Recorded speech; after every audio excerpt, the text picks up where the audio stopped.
처음엔 5만 원짜리 몇 장이었어요. 시어머니가 시장 가야 한다고 지갑에 현금이 없다고 하셔서 그냥 드렸어요. 며느리가 그 정도는 해드려야 하는 거 아닌가 싶었고 금액이 크지 않으니까 별 생각 없이 드렸어요. 영수증 같은 건 생각도 안 했어요. 가족끼리 그런 걸 요구하는 게 오히려 이상한 것 같았거든요. 근데 그게 매주가 됐어요. 시장 간다고 경로당 회비 낸다고 약값이 모자란다고 매번 이유가 있었어요. 금액도 조금씩 올라갔어요. 5만 원이 10만 원이 됐고 10만 원이 어느 순간 30만 원이 됐어요. 남편한테 얘기했어요. 남편이 그러는 거예요. 어머니가 쓸 곳이 있으시겠지. 그냥 드리라고. 우리가 넉넉한 것도 아닌데 어머니 용돈 못 드리냐고 오히려 저한테 핀잔을 줬어요. 저는 그냥 넘어갔어요. 그렇게 1년이 지났어요.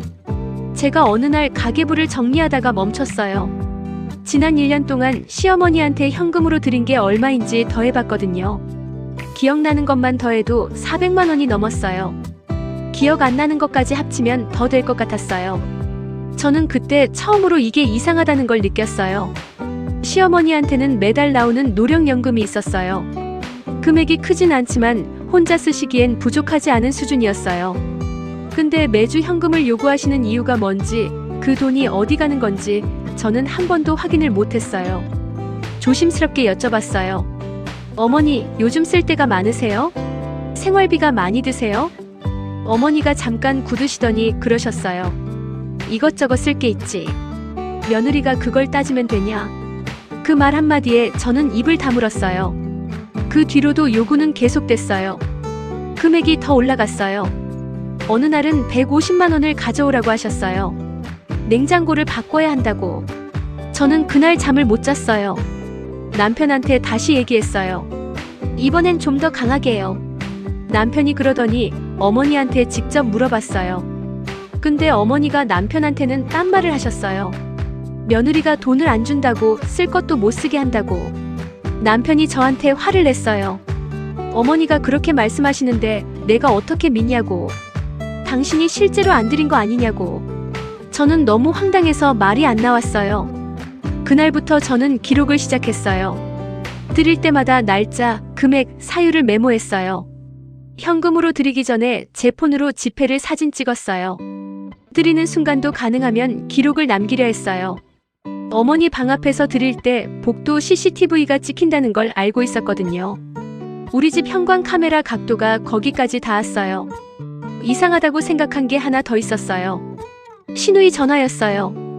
시누이가 한 달에 한두 번 어머니한테 전화를 했는데 어느 날 어머니 방 앞을 지나다가 통화 내용이 들렸어요.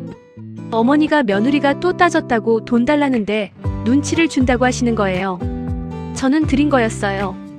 그날도 드렸어요. 그 통화를 들으면서 뭔가 맞아 들어가는 느낌이 있었어요.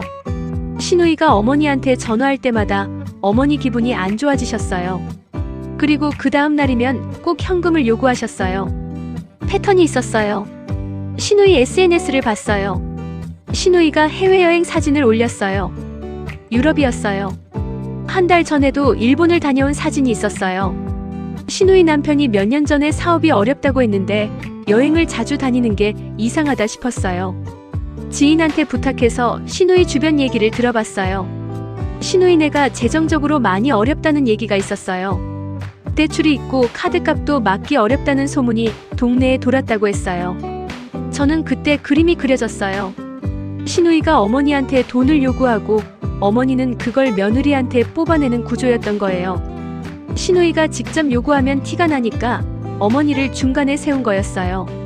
변호사 선생님을 만났어요. 1년치 기록을 다 가져갔어요. 메모, 사진, 날짜, CCTV 캡처까지요. 선생님이 다 보시더니 이건 부당이득 반환 청구보다 먼저 부부 재산 문제로 접근하는 게 맞겠다고 하셨어요.